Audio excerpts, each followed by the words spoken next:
Assalamualaikum warahmatullahi wabarakatuh. Halo teman-teman, hari ini kita akan melakukan perjalanan waktu untuk mempelajari sejarah perjuangan bangsa Indonesia.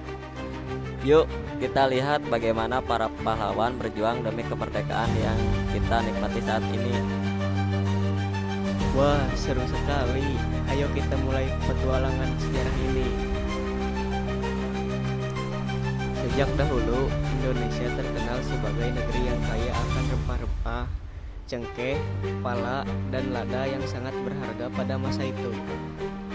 Karena kekayaan alam tersebut, bangsa-bangsa Eropa datang ke Indonesia untuk berdagang. Selain itu, Indonesia berada di jalur perdagangan dunia yang sangat strategis. Beberapa bangsa asing pernah datang dan menjajah Indonesia, seperti Portugis datang pada awal abad ke-16. Setelah itu datang Spanyol. Belanda menjadi penjajah yang paling lama berkuasa. Kemudian Jepang menjajah Indonesia dari tahun 1942 hingga 1945. Nah, ini adalah gambaran Kerajaan Mataram. Sultan Agung adalah Raja Kerajaan Mataram yang berani. Beliau memimpin perlawanan terhadap VOC di Batavia pada tahun 1628 dan 1929. Jadi, pesan moral dari Sultan Agung melawan VOC adalah keberanian adalah salah satu sifat yang harus kita teladani. Selanjutnya, Perang Diponegoro. Pangeran Diponegoro adalah seorang pangeran Jawa yang menentang pemerintahan kolonial Belanda. Beliau memegang peranan penting dalam peranan Jawa tahun 1825 hingga 1830. Setelah kalah dan tertangkap, ia diasingkan ke Manado dan Makassar dan meninggal di Makassar pada usia 69 tahun. Perang Diponegoro pada tahun 1825 sampai 1830 atau yang dikenal dengan Perang Jawa merupakan salah satu perlawanan terbesar rakyat Nusantara terhadap penjajahan Belanda.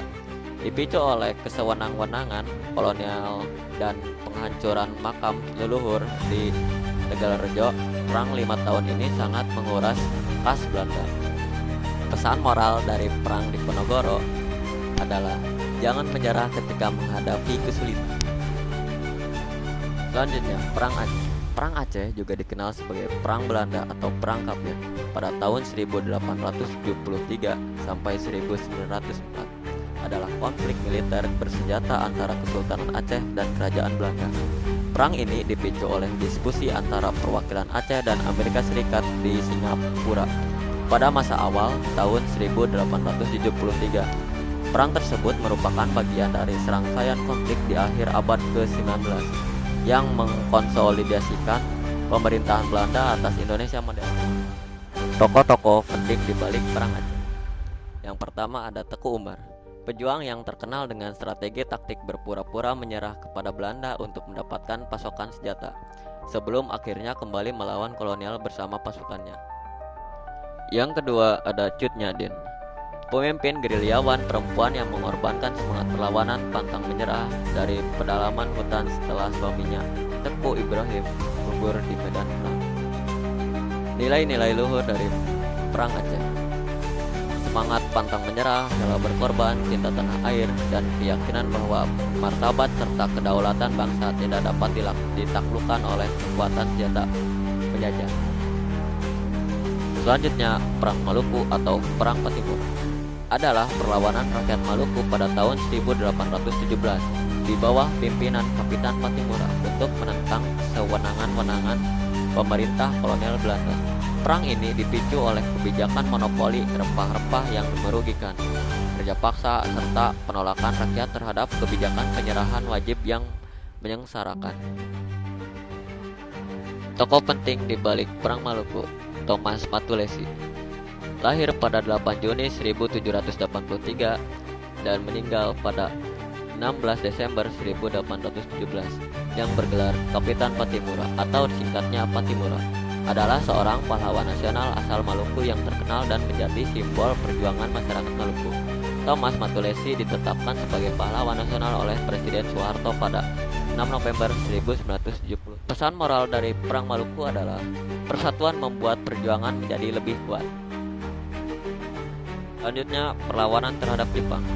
Perlawanan rakyat Indonesia terhadap Jepang terjadi pada tahun 1942 sampai 1945, dipicu oleh penindasan kejam seperti kewajiban romusa atau kerja paksa dan pemaksaan seikerei atau membungkuk ke arah matahari terbit. Perlawanan ini dilakukan melalui dua strategi utama, yaitu gerakan bawah tanah secara rahasia dan perlawanan bersenjata di berbagai daerah. Perlawanan terhadap Jepang di daerah-daerah. Yang pertama terjadi di Aceh. Perlawanan rakyat Aceh terhadap Jepang dilatar belakangi oleh penderitaan akibat kerja paksa atau romusa dan kebijakan militer Jepang yang menindas seperti kewajiban seikerei atau membungkuk ke arah matahari terbit yang sangat ditentang oleh para ulama.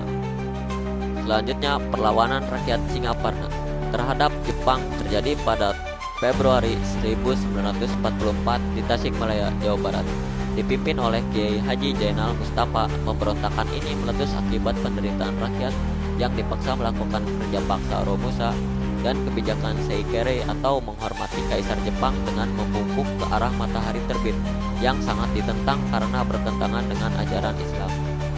Dan yang terakhir, perlawanan rakyat Blitar terhadap Jepang merupakan pemberontakan bersenjata besar yang dilancarkan oleh Kesatuan Peta atau Pembela Tanah Air di Blitar pada 14 Februari 1945, dipimpin oleh Sudanco Supriyadi.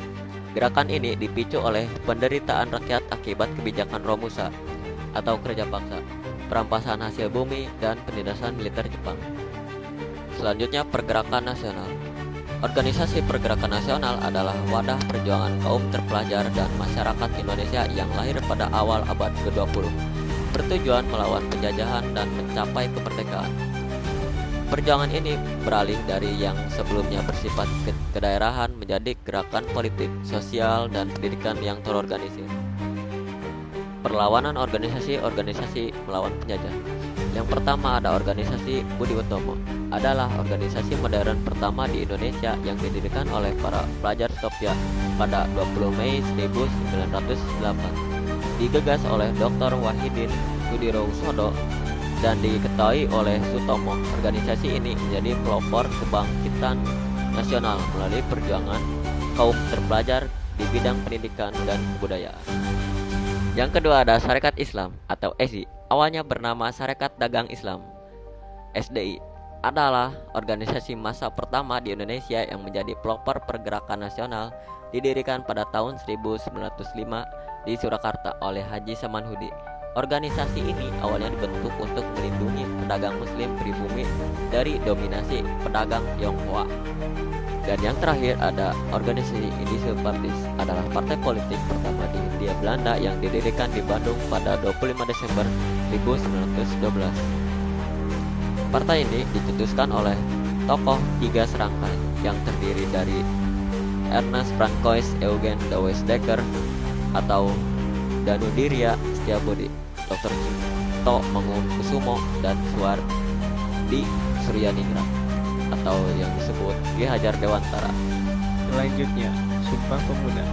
Sumpah Pemuda adalah ikrar persatuan yang dicetuskan oleh pemuda-pemudi Indonesia pada 28 Oktober 1928 saat Kongres Pemuda II di Batavia, Jakarta.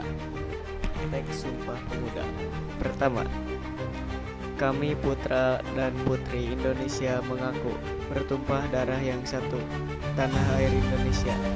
Kedua, kami putra dan putri Indonesia mengaku berbangsa yang satu, bangsa Indonesia. Ketiga, kami putra dan putri Indonesia menjunjung bahasa persatuan, bahasa Indonesia.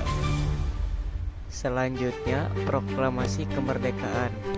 Sejarah proklamasi kemerdekaan Indonesia pada 17 Agustus 1945 adalah puncak perjuangan bangsa, dipicu oleh kekalahan Jepang dari Sekutu. Peristiwa ini ditandai dengan ketegangan antara golongan muda dan tua, pengasingan ke Rengas Dengklok, perumusan naskah di rumah Laksamana Maeda, hingga hingga pembacaan teks oleh Soekarno-Hatta. Tokoh-tokoh proklamasi kemerdekaan. Yang pertama, Insinyur Soekarno adalah tokoh sentral dan proklamator kemerdekaan Indonesia yang membacakan naskah proklamasi pada 17 Agustus 1945. Beliau juga menyusun teks tersebut, merumuskan dasar negara Pancasila, dan memimpin bangsa di awal kelahirannya sebagai Presiden pertama Republik Indonesia.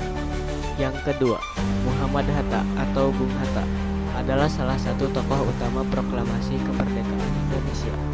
Peran pentingnya meliputi menyumbangkan gagasan kalimat kedua teks proklamasi, menyusun dan merumuskan teks bersama Soekarno, mendampingi Soekarno saat pembacaan teks proklamasi, dan ikut menandatangani naskah tersebut atas nama bangsa Indonesia. Selanjutnya, tokoh-tokoh pahlawan. Yang pertama, Insinyur Soekarno atau lebih dikenal dengan sebutan Bung Karno. Soekarno lahir di Surabaya tanggal 6 Juni 1901 dan meninggal pada tanggal 21 Juni 1970 di Jakarta pada umur 69 tahun. Yang kedua, Muhammad Hatta lahir pada 12 Agustus 1902 di Bukit Tinggi, Sumatera Barat.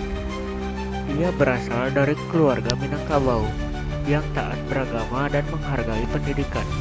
Menurut catatan dari Museum Muhammad Hatta, Bukit Tinggi, sejak kecil Hatta dikenal sebagai anak yang rajin membaca dan memiliki ketertarikan besar terhadap politik dan ekonomi. Yang ketiga, Ki Hajar Dewantara, bernama asli Raden Mas Suwardi Suryaningrat, dikenal sebagai Bapak Pendidikan Nasional Indonesia, lahir pada 2 Mei 1889 di Yogyakarta.